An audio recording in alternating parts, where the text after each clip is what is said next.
Okay, good morning, everyone. And we're going to continue this study. I've drawn out this line here that we're going to look at in a minute, but let's begin with a word of prayer. Dear Father in heaven, we are so very grateful for the time that we have to study together. And we're thankful for the work that you've been doing in our lives in understanding these things. We know our understanding is incomplete, and we need you every day, every hour, every moment. And we know, Lord, that many of us have experienced trials and suffering, but we know, Lord, that there's a purpose in it. It helps us depend upon you, and it's also a witness to those around us of our faith. And so we pray, Lord, that you can continue to use us to your glory, that you can help us to be faithful in these trying times. Be with us now through thy Spirit as we open your word together, is our prayer in Jesus' name. Amen. So good morning again, everyone. Now, what I have here is just the drawing that we had drawn on the board at the beginning of the study yesterday. So we ended up with two different drawings. And so this one here just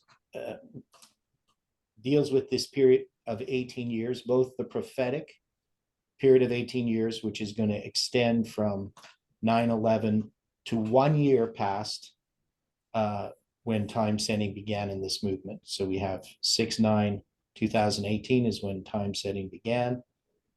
That's the date that's marked with Jeff's prayer closing the Sabbath. And then this 18 years brings us to 6/9/2019. But the actual years, and I just gotta move this a little bit, is going to bring us to September 11th, 2019, and that's going to be 18 years, obviously, from 2001. And that's going to be the closing of the doors of Lambert Church. Now, we can see then that this line here, this 666 days, is going to go from the sermon called The Closed Door on March 27th, 2019. So Jeff gives this presentation.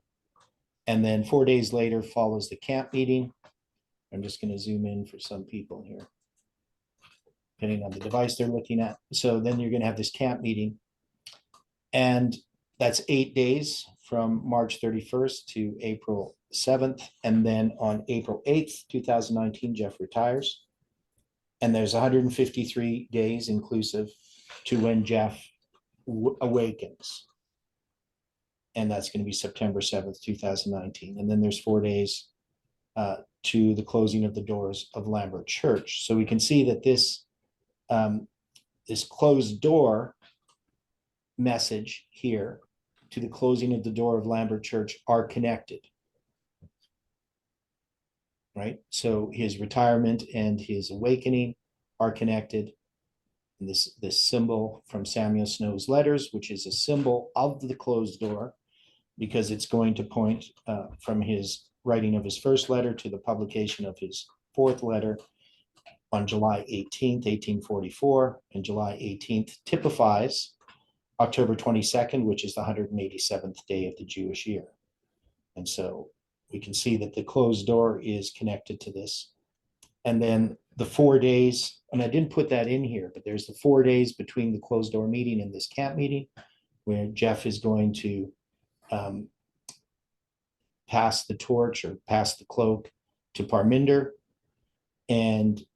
And then we're going to have the 4 days after Jeff awakes to the closing of the door of Lambert Church. So I probably should put that in there. I'm just going to copy this. So July 18th to January 13th and 21. So yeah, so that is, which I didn't put in here, but we have other diagrams with that. Dealing with so that's just commenting on the chat there. So I'm just going to put this number 4 here. Just another thought. Okay. Okay, so Jeff's last presentation was on the first day of the first month, Okay, so his last and then presentation, yeah. So that's and going then to his here, yeah.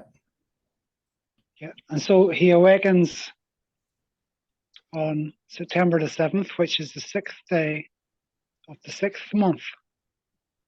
Yeah, Now we know that's 153 days inclusive, yeah, but as if you just do the math with the symbol prophetically aspect, you say there's 6 months and 6 days.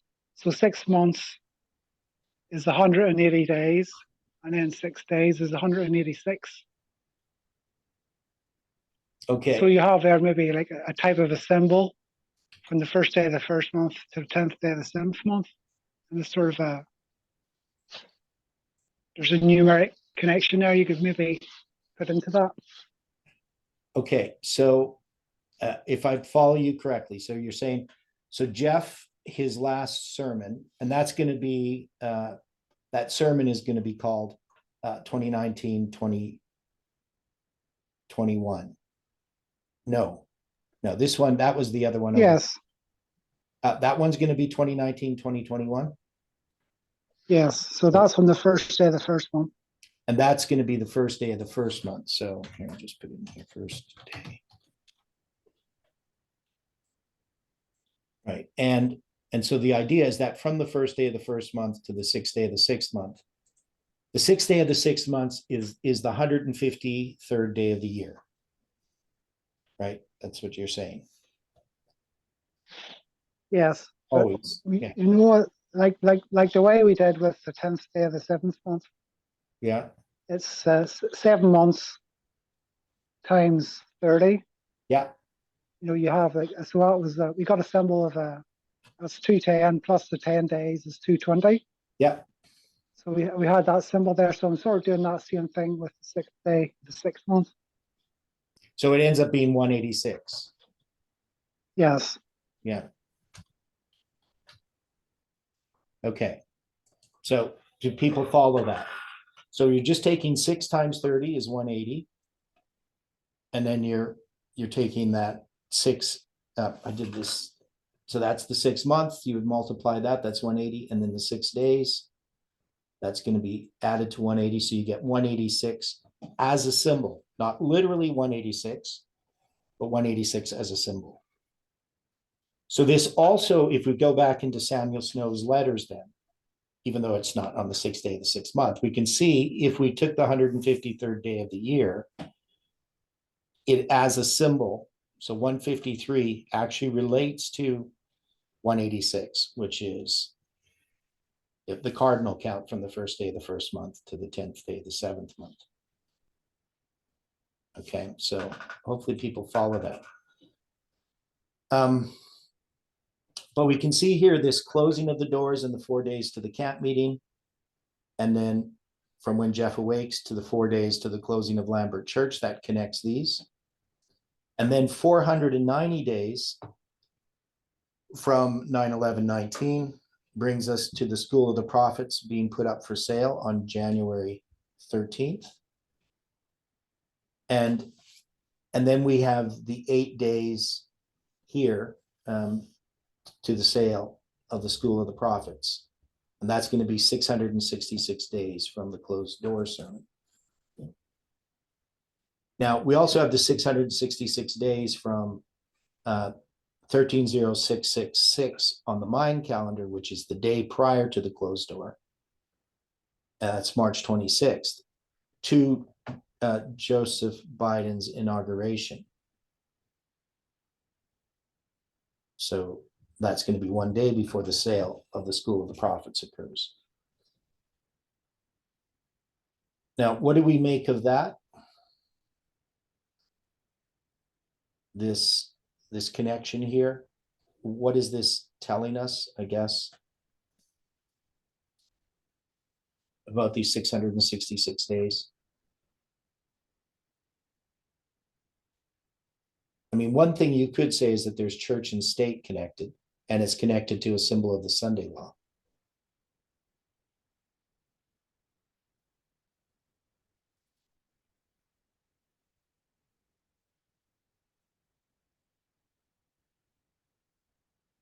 Any other thoughts on this?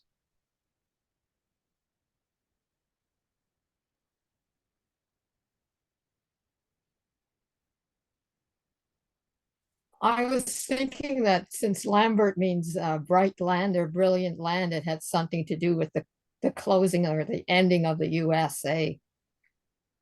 It's like a foretaste of it. Okay.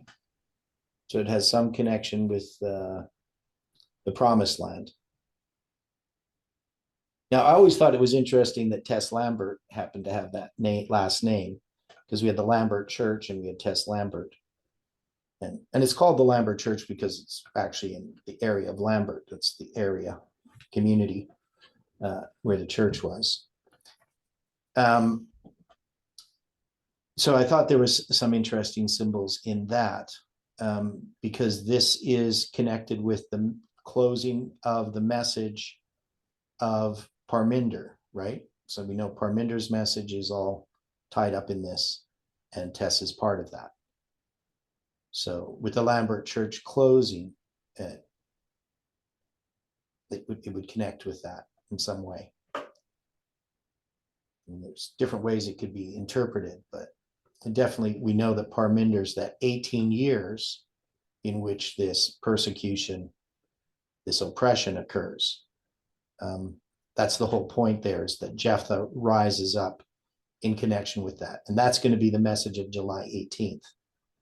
Right. So we know, obviously, with Jeff awakening and the closing of Lambert Church, we moved to the School of the Prophets. So we know that Lambert Church, the doors closed, the meetings are now going to move to the School of the Prophets. Well, they had, so the next Sabbath, so Jeff awakes on a Sabbath there.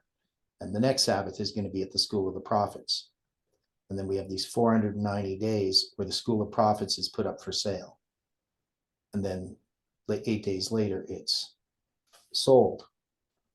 So this shows this transition from the Lambert Church to the School of the Prophets. But both of these end. Both of these, this is the, even though this is the end of Parminder's message, in some way it's also connected to the end of FFA. And why would that be?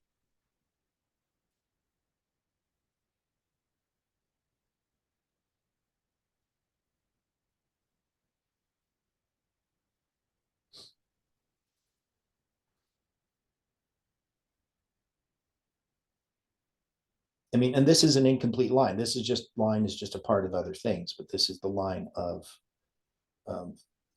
part of the line we have with the story of Jephthah.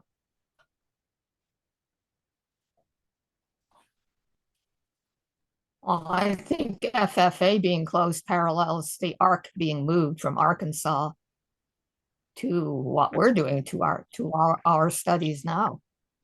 Okay, yeah, because this is the Philistine, it's paralleling the Philistine oppression, right?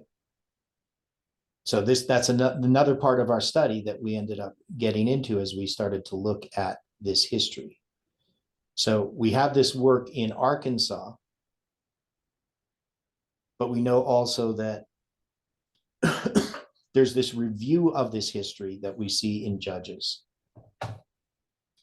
So let us go there, and we'll try to pick this up, because we were dealing with the ark. So you're bringing us back to that study that we finished off. So that was going to be the second drawing, which I haven't drawn out yet.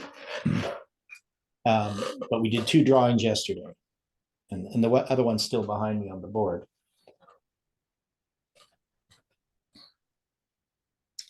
Now, I was reading over 1 Samuel chapter 5, 6, and 7.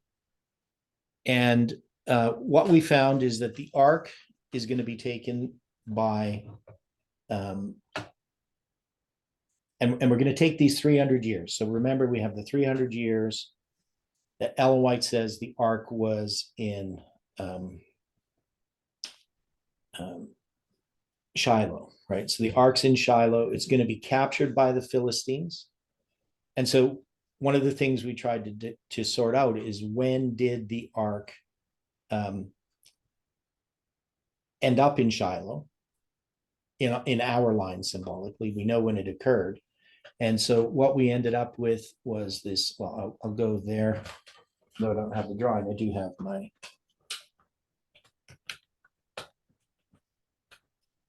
So if we just go here.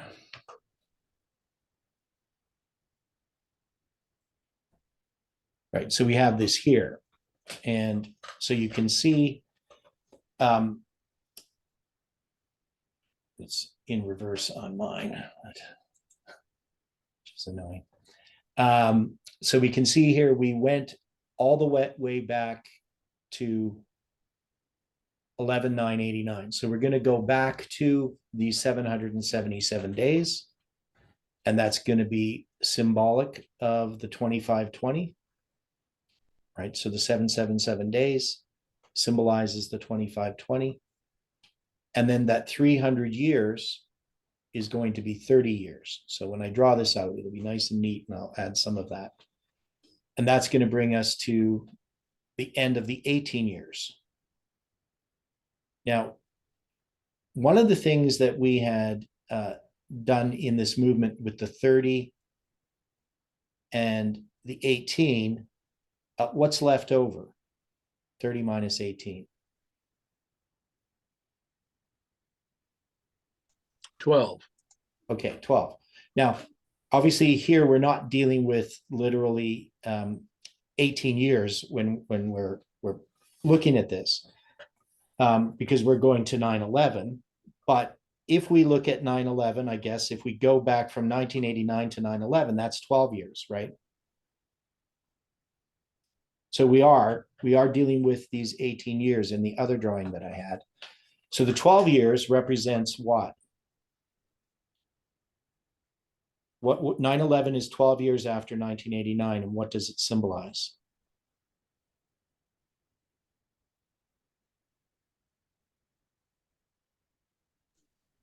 Beyond the disciples. Well, no, we're not dealing with the disciples, because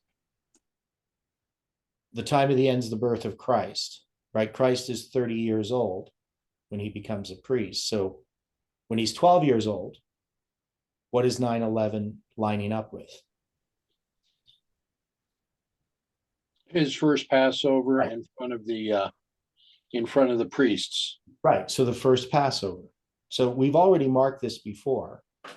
So we can see that if we're going to take these 300 years to represent 30 years, and it talks about these 18 years, which we've already marked at 9/11, then we would say that the 12 years, that's marking 9/11 as a Passover, the first Passover of Christ. Does that make sense to people?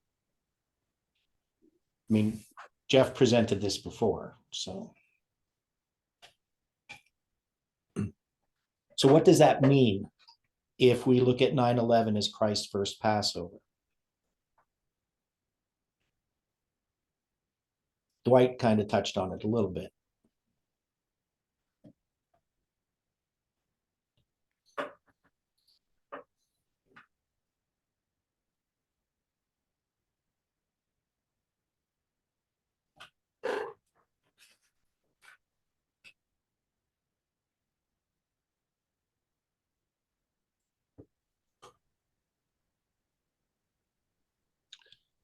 Well, wouldn't it be that those that are receiving the message are now coming to the Passover, or coming to accept the Passover? Okay, well, it's just in this line that we have of this movement. We have 9/11, Right. 12 years, and that's a change in the message, in the ministry, right? So 1989 is the time of the end. That's the birth of Christ. And then we have this 12 years that go to 9/11. And we already marked 9/11 as the first day of the first month, but we know it's also a symbol of the Passover, right? So we give both symbols to it because it's Christ's first Passover. There's other reasons. But it is a change in Christ's ministry, because he's just a child before. Yeah, he's a little kid. Now he's in a different stage of life. And the movement changes at that point too.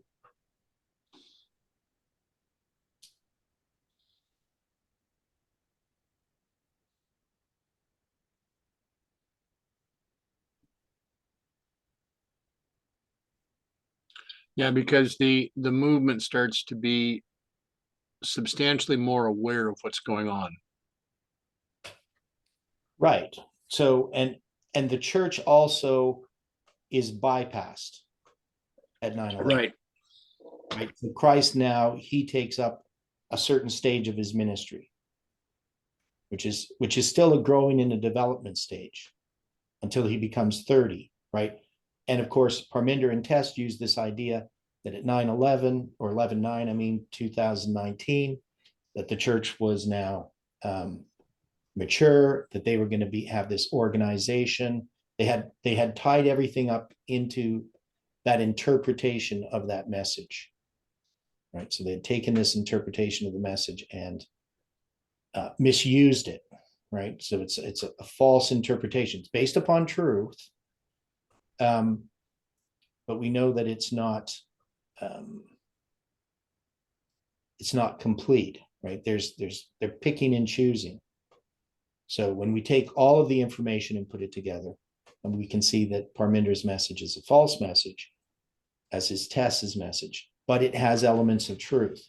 And those elements of truth make it attractive, but also it buries those elements of truth. It makes them less likely to be accepted. So people end up rejecting the whole message because there was partial error. So anyway, the 12 years there is important because it connects to these 18. So that witnesses to the other chart that we're looking at before. But now looking at this one, we can see that we have 1989. So we have the 30 years, and we have the 777 days at the beginning, at the end. So they witness to the 2520 as a symbol. And then we have 9/11. So, we could put there that, we could put the 12 and the 13, or the 12 and the 18 in here if we wanted to. But then we have 4 years, and we went to the ozone camp meeting in Arkansas, and that goes from November 7th to November 14th. So I didn't put this on the diagram, so I'm going to just go over there and draw this. So the diagram looks pretty slanted.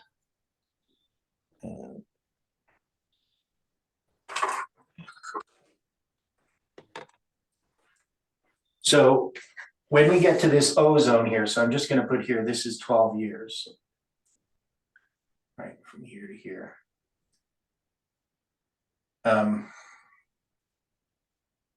Obviously not to the day, but it's still 12 years.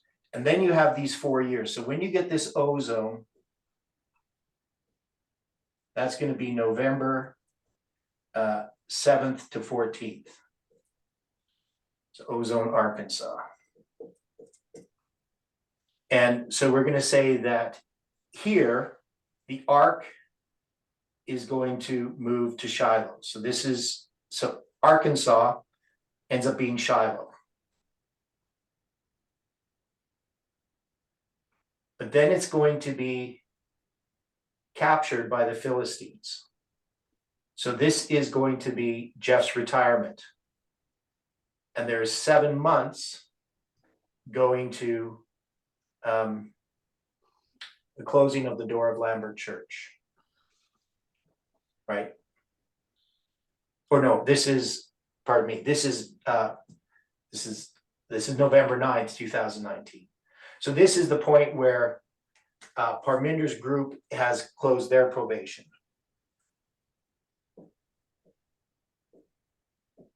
We'll just say Parminder's probation closed.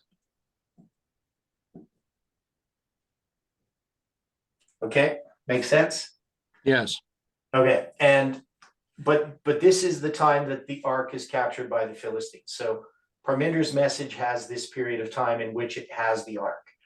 Now, when it's going to be sent back, it happens in a process, right? So the first thing they do is they put this cart on or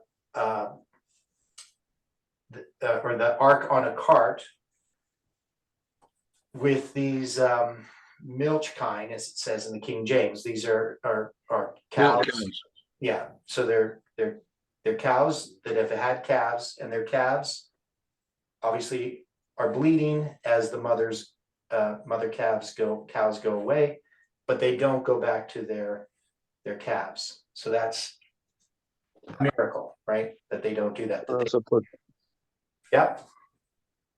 What's we that? also put the golden mice, also put the golden mice in there too. Yeah, and the emerods, which are just basically copies of the boils or the pestilence that they received.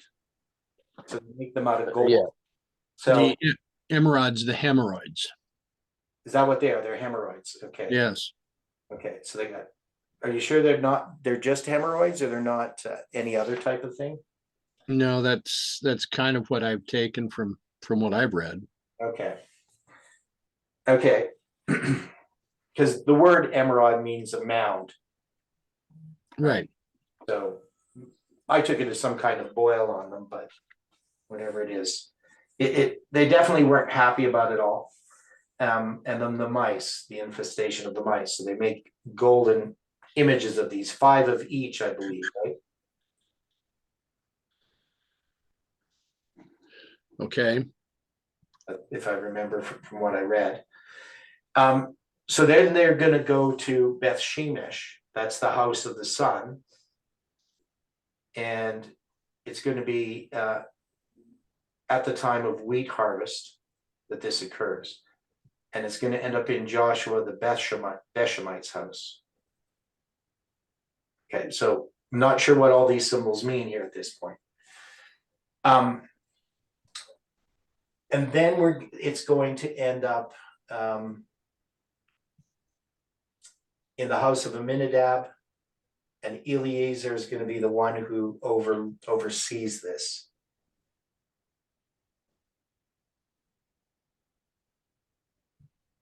Right, and it's going to stay there. And this is this still in Beth Shemesh, or is this where? Where is this? Anybody know? Did anybody look this up? I didn't get to chapter 7. I got chapter 5 and 6.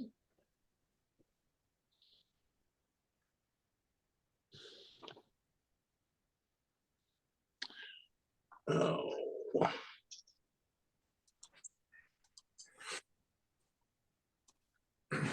I think, anyway, at this point, one of the things we can see is that this period of 777 days, when it's completed, this would have to do somehow with this transition of the ark.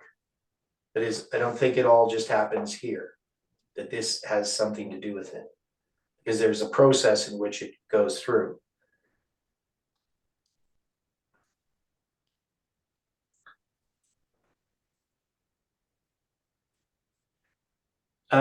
Just one question. In this ozone camp meeting, how old is Jeff?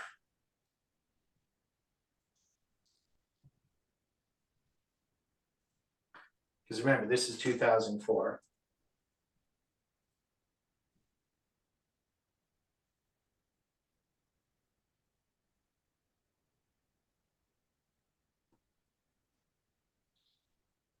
I think he's 63, just turning. Yeah, okay. So in 2004, I'm not sure. Or 53. well, in 2004, 53. how old was Jeff in 2016? Well, he is born in 51, so he'd be 53. No zone. So he's 53 here. Okay. It depends on the year, either 53 or 52. Depends when in the year. If ozone was after November 7th, he would be 53. Well, it's November 7th to 14th. So he turns 53 years old at the beginning of that camp meeting. It's on his 53rd birthday. Okay. So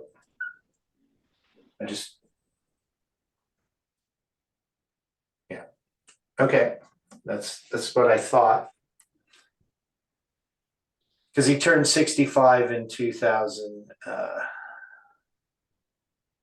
let me see. 2016, right? So, okay, so he's born in 51, so 53 years old. Okay. That's just a little detail I wanted to add. Because this is his birthday, right? November 7th.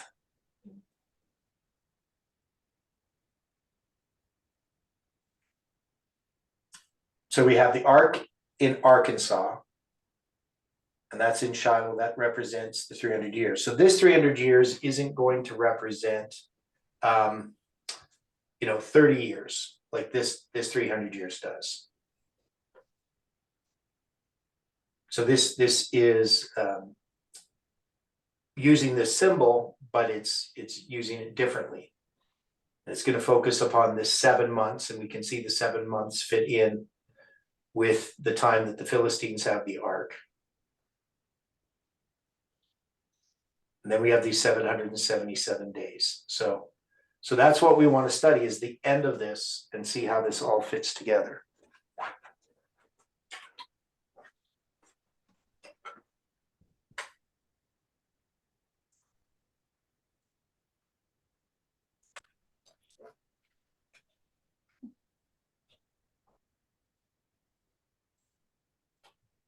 Okay. So when we look at 1 Samuel chapter, so that whole episode is going to be chapter 5, 6, and 7. The Philistines take the ark is returned to Israel, and then just there we're going to have where it ends up in the house of Aminadab in the hill, and they sanctified Eleazar, his son, to keep the ark of the Lord. And so the ark abode in Kirjath Jearim. That's where it ends up. Time was long, for it was 20 years, and all the house of Israel lamented after the Lord. So we know it's going to be 20 years in Kirjath Jearim until what happens? So where does the ark go from there?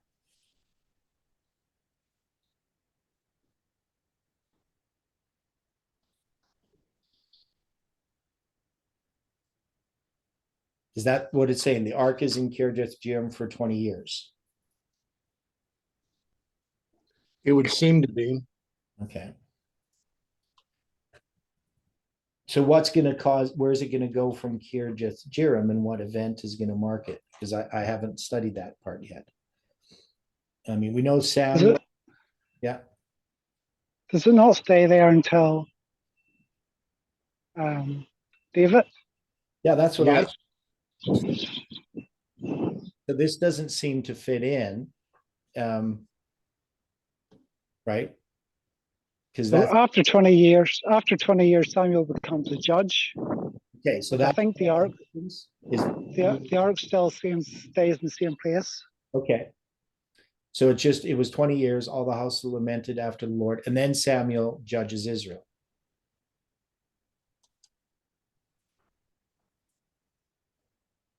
So that's how we look at the 20 years then. So the ark's still going to be there until David moves it.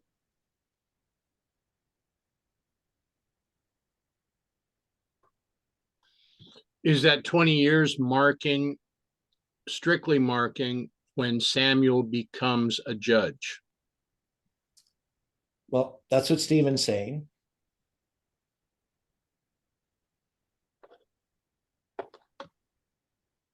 Okay. So, and that's what he puts up into his chronology. So then we got Samuel being made a judge. Now, Is that equivalent with Samuel being 30 at the time that he becomes a judge?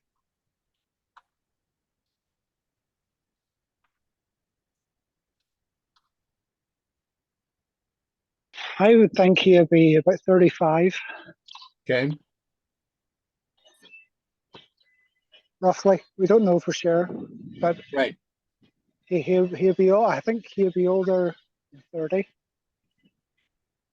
okay. because he's 12 when he. I think when he gets that prophecy, he speaks Okay. to Eli.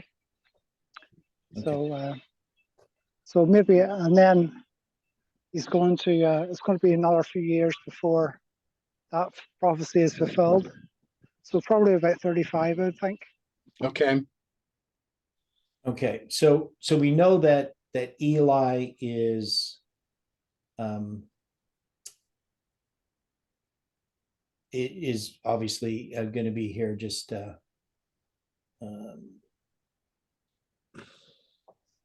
so this is going to be, well, actually chapter 4, the Philistines capture the ark, and that's going to be the death of Eli.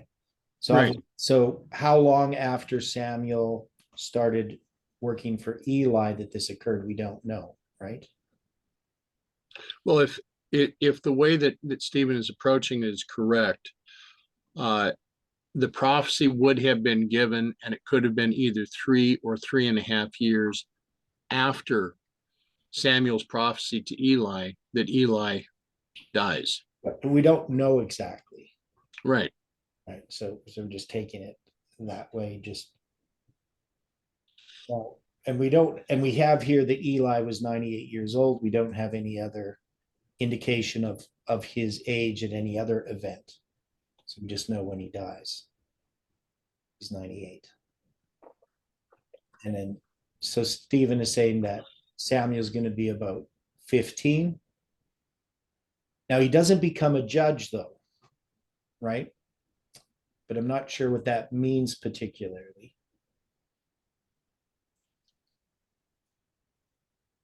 Just So- with Eli, we know Eli becomes a judge when he's 58 because he's a judge for 40 years.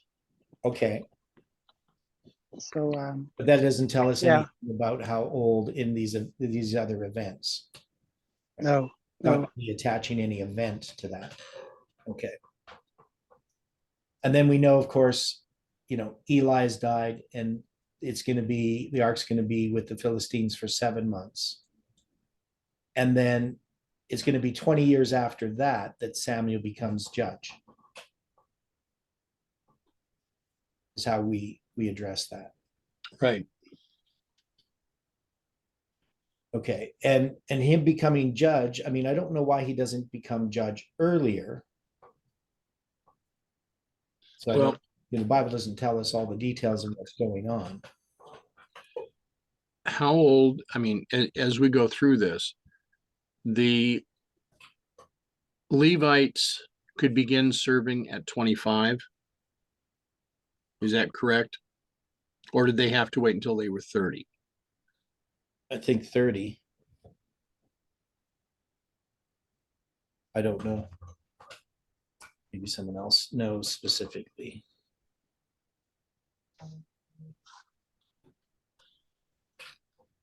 Yeah, I think Levites are 25 and priests are 30.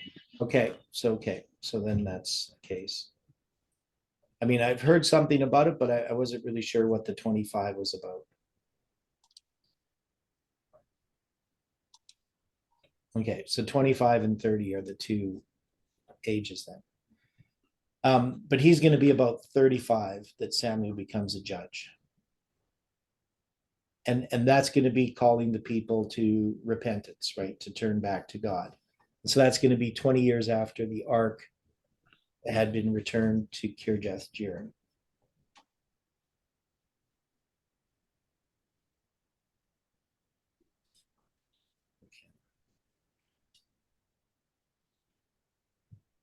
That would seem to fit. Okay. So in addressing this period of the ark, so when here, I'm just going to go back to this to the whiteboard here. So I have to change the camera. So when we look at this here, this idea of the ark, and then it's going to be returned, and then Samuel's going to be judged 20 years later. How would we fit that into this? I mean, obviously this is in a sense two different lines. I mean, we have this, I mean, it's not what we're looking at in Judges chapter 9 and 10 and so, or 10, 11 and 12. So we're not really looking at the story in Judges, but we're taking this history then from the ark because of the 300 years in Judges 11. And that represents 30 years. Now we can look at the ark itself. So they're related, but they're completely different stories, right? Right. So when we look at this chart, and we think about how this is fitting in. So we know that Arkansas has this. So I mean, we could probably study this when we study Sam, but we probably will. But we're looking at it now. And if we're going to take the 20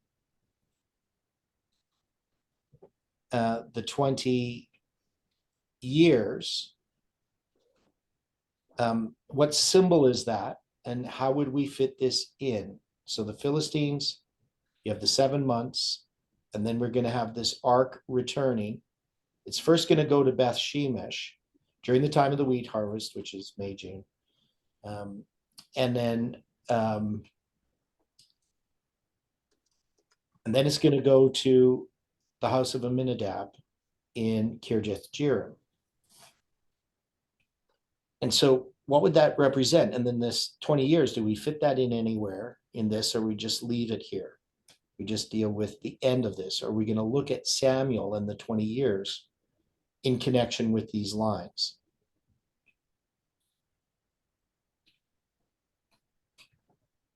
I know I'm asking a pretty open-ended, broad question.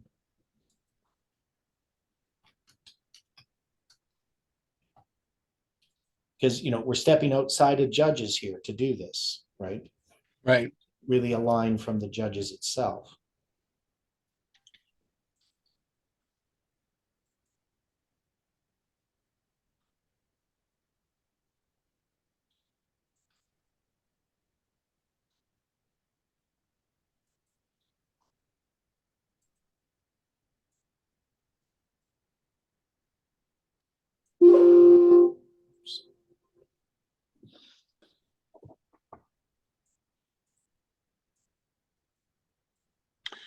Okay, now from the chat, Angela had posted the verses that Yeah.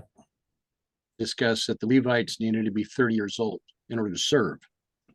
So in order to serve them, Samuel, even though he had been ordained of God, had to be 30 in order to be able to serve accordingly at the temple. So here he is, possibly 35 years old, in agreement with what Stephen was saying, at the time that he becomes judge over Israel.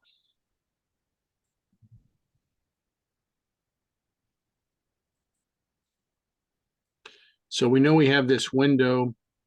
It's interesting because, as you were pointing out earlier, we have this 12 years, but now with Samuel, we also have a 12 and we have the 18.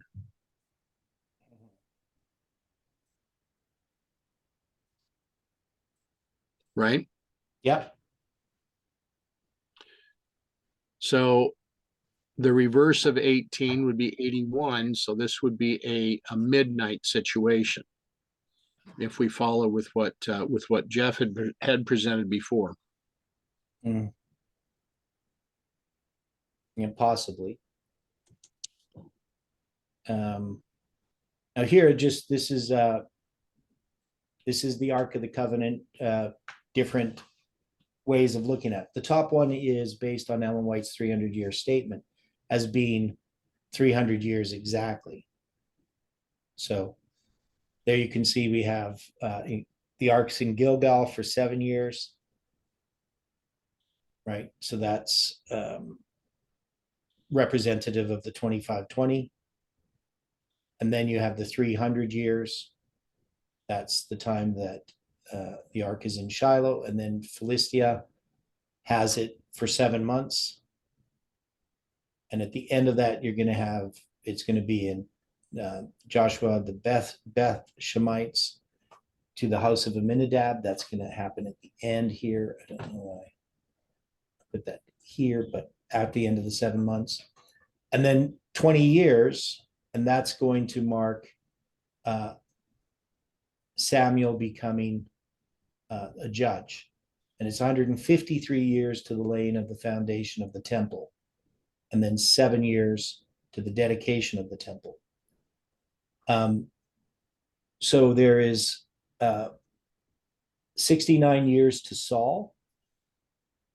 And so if you took that 69 years and you looked at the 20 years, that's going to be 89 years there. But we're going to say that Samuel is going to be 35 here in 1166 BC. That would seem to be correct. So if you're going to look at Samuel's age, 104. yeah, 104 when Saul is anointed. Right. And then Samuel's going to live how long after that? At least.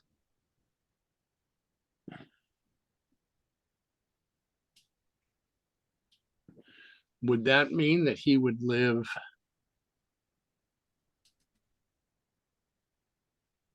almost another 40 years? No, Okay. no, he's not around when Saul's reign ends.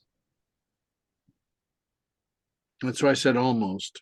No, I mean, he's gone long before then. But when is David anointed? Isn't he anointed about 20 years into Saul's reign? I don't know. Stephen, do you have any insight into that? Well, we can know that David was born when Saul was ruling for 10 years. Yeah, So we could say that David was maybe anointed initially by Samuel when he was 17, maybe. We don't know for sure. yeah, So that would be 27 years into Saul's reign. okay, And then he becomes part of Saul's household and a fugitive. And then it's while he's a fugitive, so maybe another 30 years, I'd say, from when Saul was anointed, that Samuel lived, roughly. so 30 years. So he'd be 134 in this chronology. I think above, yeah, probably. Maybe, I think I had even guessed around, we've had older than that, maybe at like 137 or something. Okay. Now, Yeah, I'm not sure. now when Ellen White sometimes she makes statements about periods of time, and we know that they're not exact. You know, she talks about periods of 500 years that we know are a lot more than 500 years. So she makes this statement of 300 years, and we're just taking this as if it is 300 years. We don't know for certain, right? So it's possible that it's more than 300 years, but she just rounds it down. So, but if we take it literally, this is the chronology we would have. So you would have Samuel being about 137 years old when he dies. Okay. Now I have another one below there, but that one doesn't really make much sense either, because I have Samuel becoming judge 20 years. So about the time Saul is anointed. But so I would think that, you know, it's possible that it's somewhere between these two extremes. This would be the extreme of it.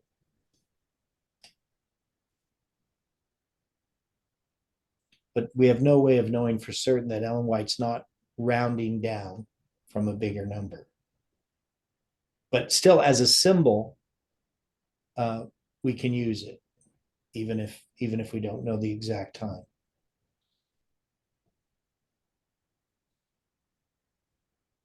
Okay, so this is part of the problem dealing with this chronology. Now, Now, part of it, Stephen, is you had worked out all these different judges. Could you fit the judges into that 300-year period that Ellen White gives? Um,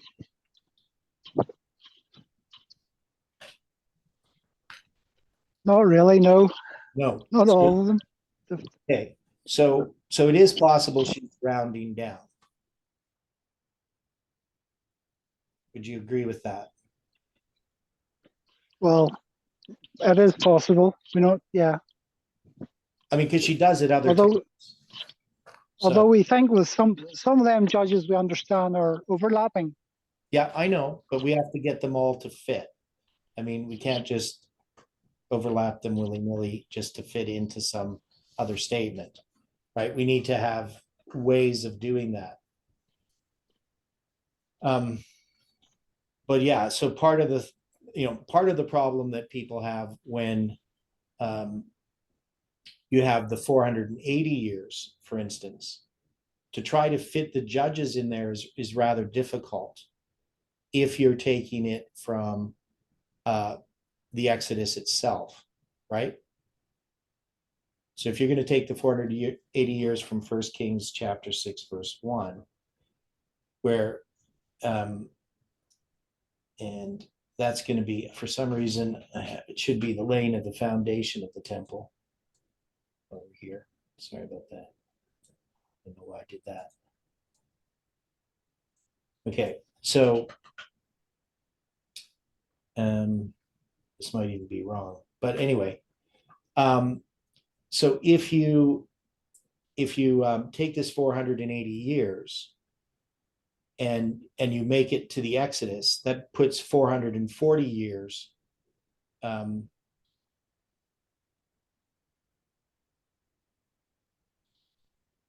in that period, right? And you can't fit the judges into that whole period of time. So that 480 years isn't correct there. But you understand what I'm saying, people? That we have these period of the judges, and it needs to fit into this period of time. And that's going to be basically 396 years. But it would be 356 years if you take the 480-year statement as going back to the Exodus itself. So if we're going to take that 300 years, that makes it even more difficult. That makes it pretty difficult to fit that 300-year statement, that you're going to have the judges that we study, that you're going to fit them in there, but then you're going to give Samuel this much longer period.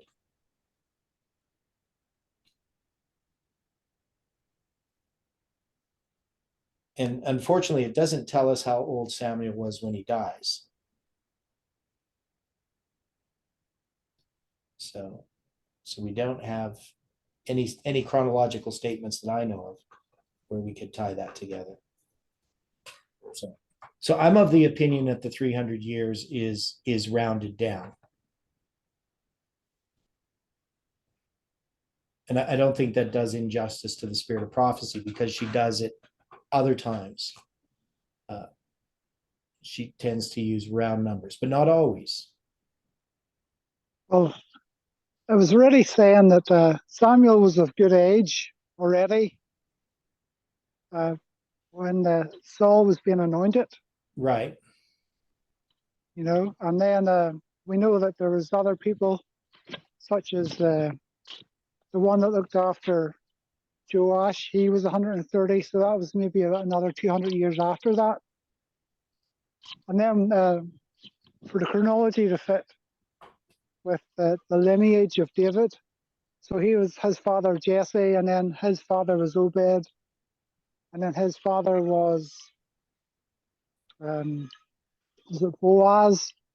Yeah. And stuff. So each of them would have had to been living, or actually had them as their son. They would have to be, because they're very old to be a father. You know, Yeah.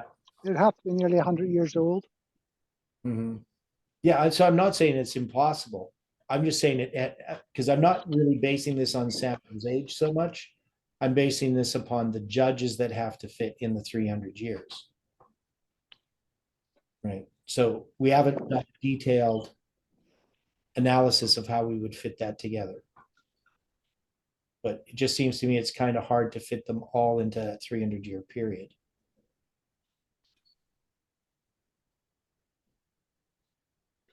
So,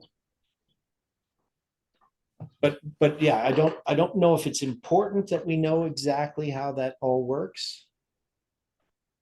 I'm just saying that if Ellen White is rounding down, you know, even by 30 years or something, or 20 years,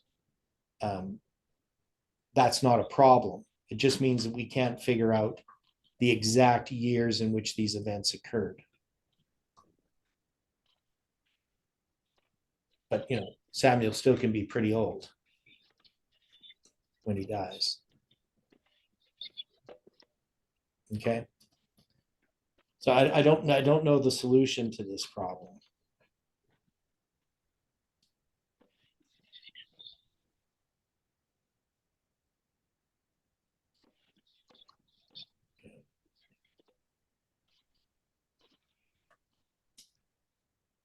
Okay, so we're gonna go back to Judges chapter 11. And so I don't think at this point we can I don't think at this point that we can start taking the 20 years and placing it from Samuel in the line that we have behind me. I think what we can do is we can bring us to the story of Jephthah as being this message of July 18, and particularly dealing with the 777 days. So, I mean, we did a bit of a diversion there because of these 300 years. And this isn't the 300 years of the ark, but we looked at the 300 years of the ark so that we could understand a bit more about our history, but that's something we're going to have to look into detail more later, but we can see how it fits in with the things that we've been studying. So there is a connection between this 300 years and the 300 years that Ellen White mentions. Even though it's not specifically marked in the Bible regarding the 300 years of the ark, Ellen White marks it at least as a symbol, and we can then fit it into this structure dealing with this transition from Parminder's group having this message and the message being transitioned into the message presently. He was, the author. Yes. Okay. So that makes sense? Do people kind of agree what we've done here? I mean, it's been a little bit of a diversion into the story of the ark. But do we see that it fits? It looks to be logical. Yeah, because we already, even without the story of the ark, we can still take these 300 years and make them the 30 years, and we can still do much of what we had done earlier, right, in the day yesterday in the first diagram. But now when we take the story of the ark, we see how it fits in with that. So it fits in with that history. And so I think we pretty much have to accept the diagram on the whiteboard behind me, that would be correct. Because it's going to cover the same history, just in a different way.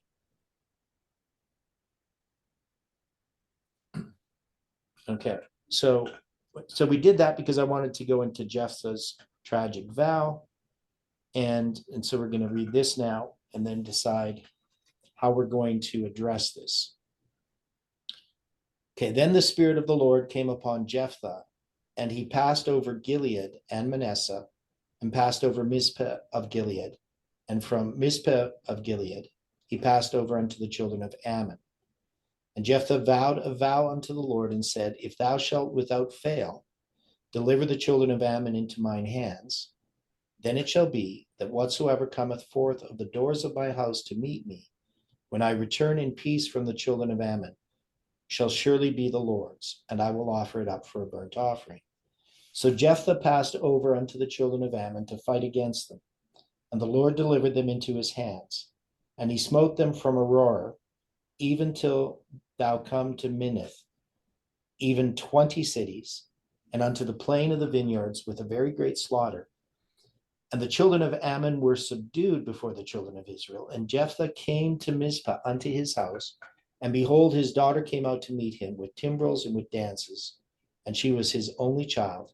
Beside her, he had neither son nor daughter. And it came to pass when he saw her that he rent his clothes and said, Alas, my daughter, thou hast brought me very low, and thou art one of them that trouble me. For I have opened my mouth unto the Lord, and I cannot go back. And she said unto him, Father, if thou hast opened thy mouth unto the Lord, do to me according to that which hath proceeded out of thy mouth. For as much as the Lord hath taken vengeance for thee of thine enemies, even the children of Ammon. And she said unto her father, Let this thing be done for me. Let me alone 2 months, that I may go up and down upon the mountains and bewail my virginity, I and my fellows. And he said, Go. And he sent her away for 2 months, and she went with her companions and bewailed her virginity upon the mountains. It came to pass at the end of 2 months that she returned unto her father, who did with her according to his vow, which he had vowed, and she knew no man, and it was a custom in Israel, that the daughters of Israel went yearly to lament the daughter of Jephthah the Gileadite 4 days in a year. So what's the problem with this whole Jephthah's tragic vow? What is this about? Because we looked at this before in quite a bit of detail.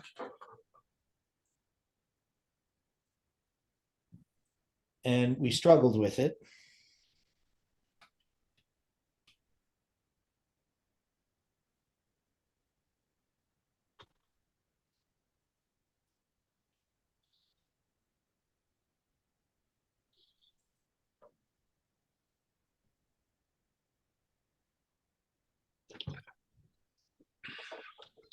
Was Jephthah being kind of rash? Okay, I mean, doesn't Ellen White say it was a rash vow?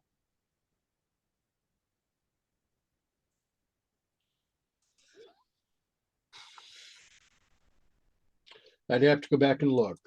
Okay, so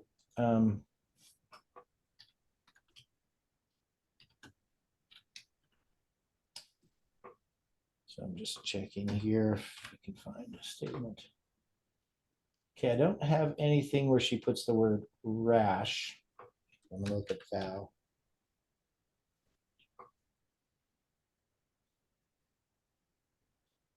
So she mentions Jephthah 7 times. Most of those are repeats. Yeah. Yeah, so she just takes that one statement from Hebrews. So she doesn't say anything. And then she has the one where a deliverer was raised up in the person of Jephthah, who made war upon the Ammonites and effectually destroyed their power. For 18 years at this time, Israel had suffered under the oppression of her foes. Yet again, the lesson taught by suffering was forgotten. So she doesn't say anything about the vow.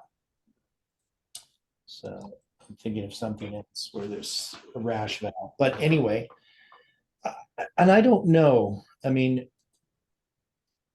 this is a vow that he makes, that he's going to offer something to the Lord if he's victorious. I mean, is that a right or wrong thing to do?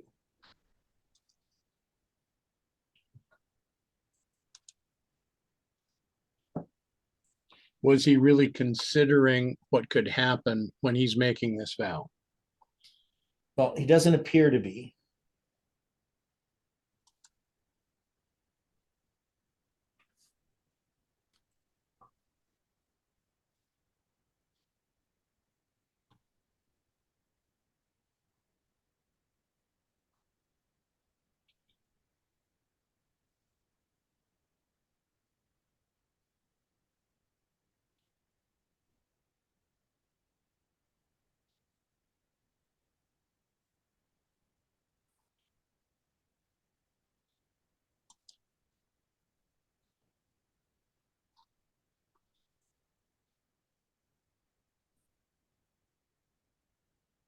So any thoughts about this? I mean, I know we looked at it. Nobody remembers?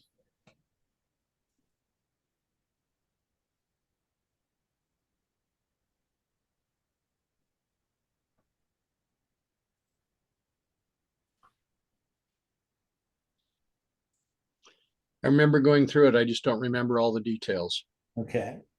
So when we dealt with it was in the beginning of September. I'm sorry, didn't we, discuss that it wasn't, actually, he didn't really sacrifice it, he just gave it to the Lord? Well, that was to me not really the point. I mean, and I'm not sure whether we all agreed on that exactly. I mean, the idea is that he offers this vow. Now, I tried to say that this has something to do with Nashville. Okay. And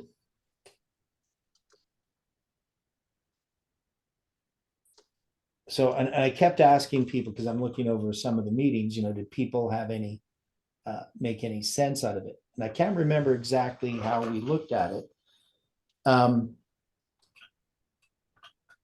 So, part of it is my memory's faulty here on this as well.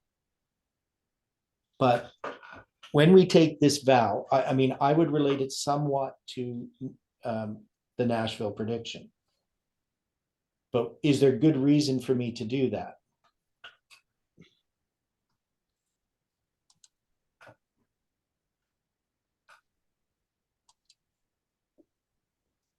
I mean, what symbols do we have here?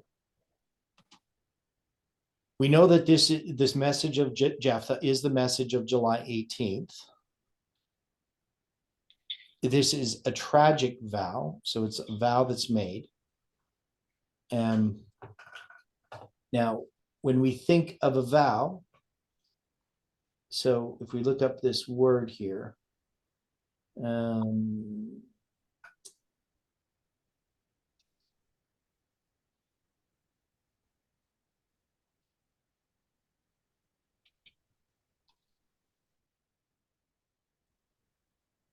so where does it say he made the vow?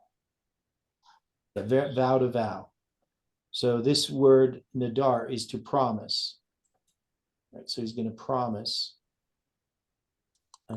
It also refers to the act of promising and to the thing promised itself. So it's a verb as well as a noun. 5087 is the verb, 5088 is the noun.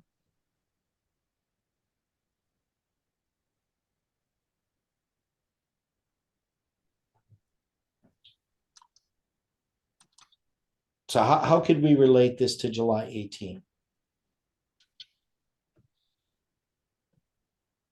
And then remember, with this vow, he's going to defeat the enemy here. And the enemy is who? Again, it's Ammon, right? Right. Now, when we apply this here, we're saying that this is basically the message or the influence of Parminder's message that has infected the message, right? Okay. And so we use July 18th as the way that he is defeated. But because this is the message of July 18th, but does the message of July 18th have a tragic vow attached to it?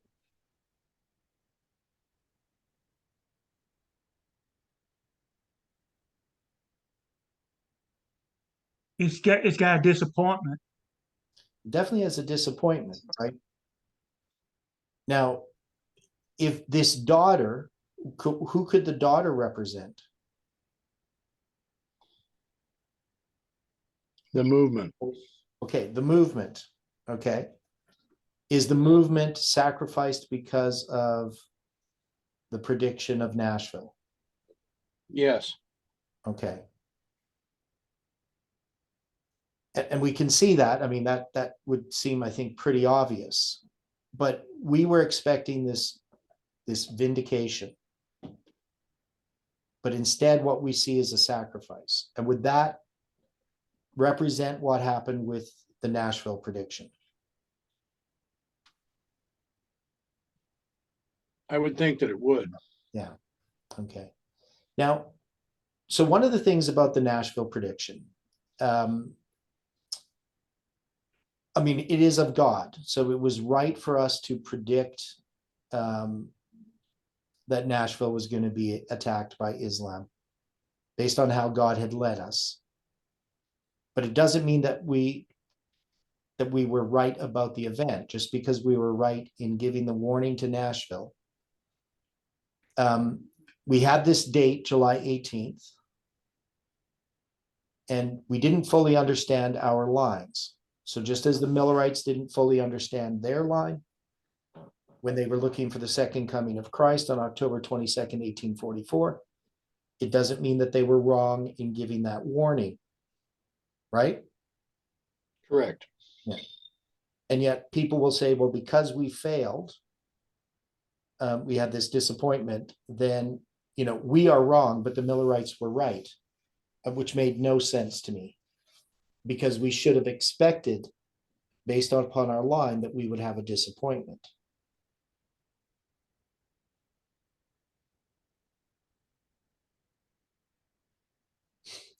So to me, the disappointment might be that it came to pass. That's what I was thinking the disappointment might be. But I also knew that it might be that it wouldn't occur, which to me personally wouldn't be a disappointment. But it is going to occur at some point. So is that all we can do with this? We can take this story of Jephthah, and we can take this failure of July 18th as representing this tragic vow. And that the daughter that sacrificed is FFA itself.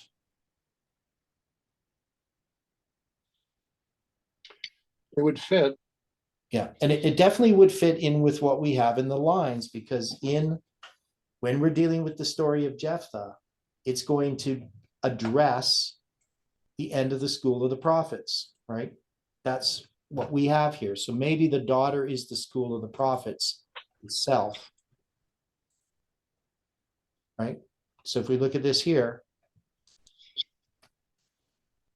I mean, this comes from the story of Jephthah, and it's going to, and maybe the tragic vow, you know, could be a bit more complicated than that. You know, we could even say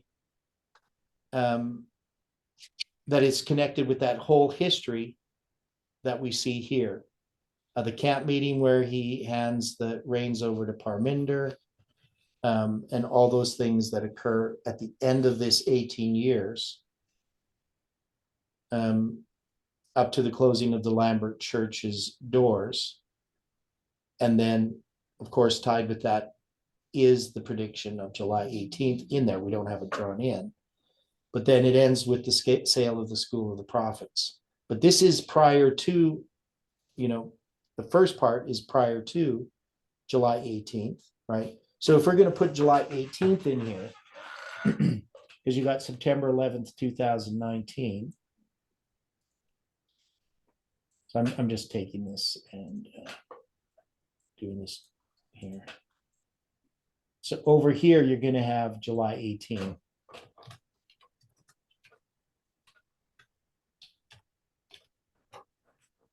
Somewhere in here.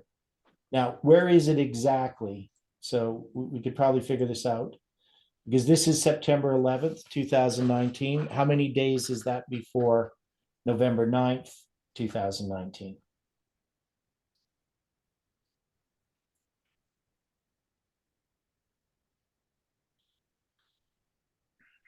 Is it like 61 days No, or 59 days, 60 days? What is it? should be 59 days. Okay, so 59 days. If you add 59 to 252,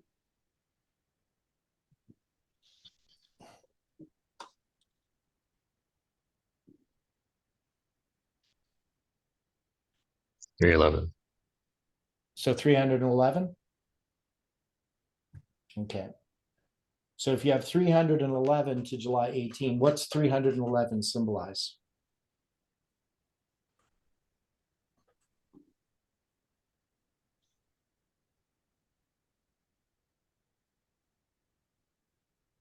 That should be an easy one. Half of 622. 622, right? Because in Samuel Snow's letters, right, he has that Pentecost letter, which is written on the day of Pentecost, the 6th day of the 3rd month.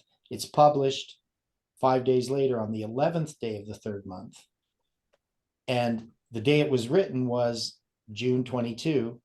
And when it's published on a biblical date that when doubled becomes 622.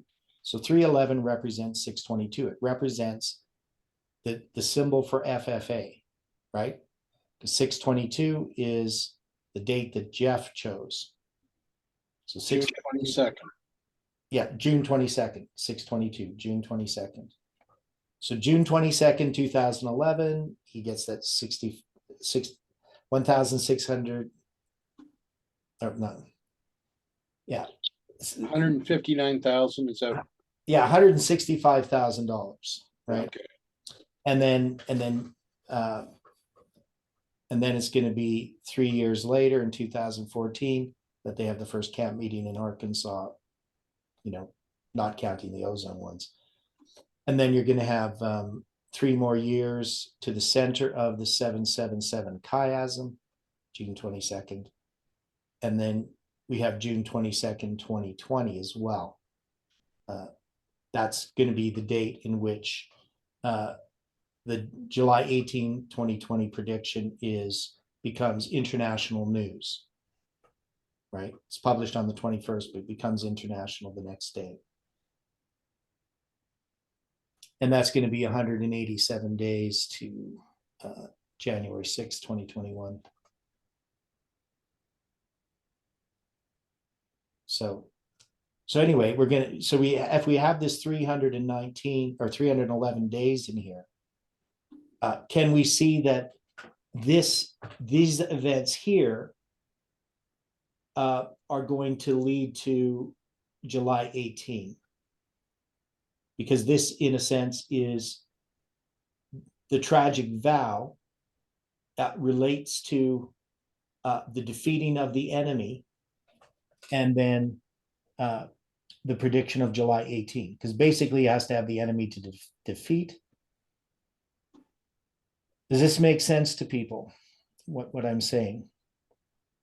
I'm not saying it very well, so.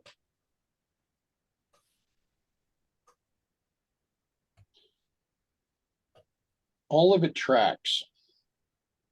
Okay. It all seems to fit. Yeah, so the July 18, the tragic vow isn't just the prediction of Nashville, but it's the things that lead to it, which begins with Jeff putting Parminder in charge. It would begin with that. Because Jeff retiring and him awaking, and then the closing of the doors of Lambert Church, these all lead to the end of FFA. So when Jeff does this closed door presentation on March 27, 2019, he's starting a series of events that are going to lead to the end of the School of the Prophets.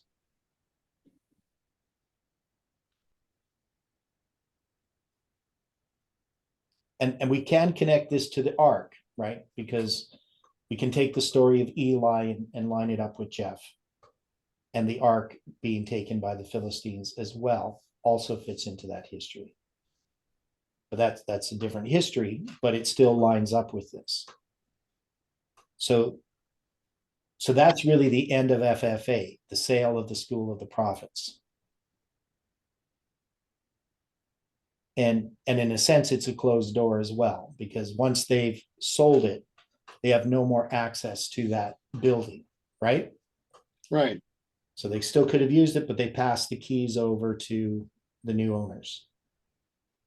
So, I mean, I think this is a pretty neat and tidy analysis of this chronology in comparing it to the story of Jephthah.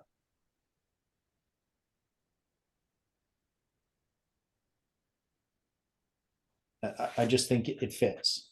I don't see that I can't find fault with it. Of course, I'm partly it's put together, but by me, but you can see this just fits. I mean, there's too much here to just say, well, we're subjectively, creating this line. There's too many witnesses in this chronology.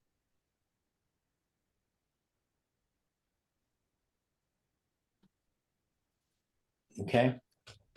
So are we settled then where the tragic vow is, that it's just part of that diagram? It can work. Okay. Now, then the next part that we get into put on a line is the conflict with Ephraim. And that seems to be pretty simple as well, because we went through this before. So this is an internal conflict within the movement, right? Within the movement or with the church? Well, this is within the movement. Okay. The men of Ephraim here has to do with the movement. This is all about the movement. This is the history of the judges, is this movement from 9/11 to 2023. Right. I'm asking questions just because. Okay. Yeah, okay. But we looked at this before of having to do within the movement. So this is a strife that's going to arise within the movement. Now, we already had the tragic vow of Jephthah, and we know where it's going to lead. It's going to lead to the close of the School of the Prophets, to its sale, to basically the end of FFA. But now we have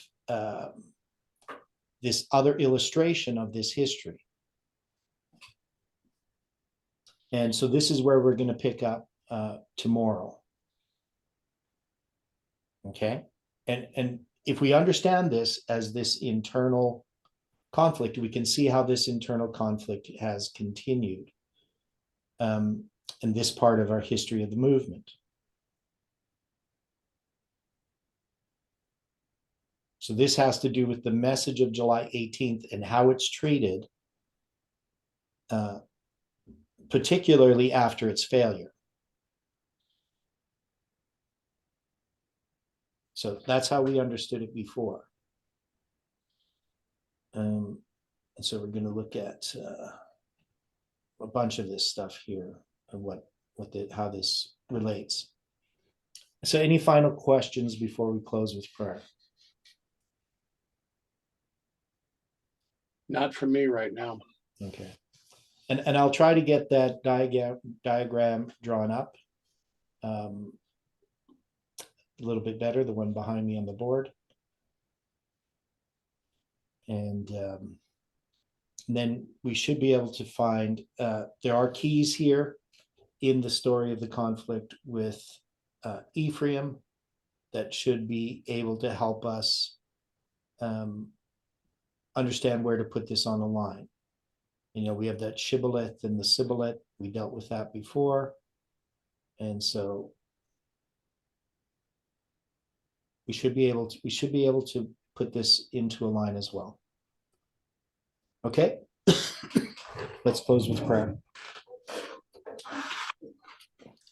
Dear Father in heaven, we are so grateful for the time we've had here this morning. We know that there's still many things that we do not fully understand. And we just pray, Lord, that you can help us in our personal study as we go over these things, to be corrected where we are in error. And we pray for each person today that you can watch over them, that you can guide them, and that they can trust in you. We ask, Lord, that you can use us to your glory. And we pray this in Jesus' name. Amen. Thank you, everybody.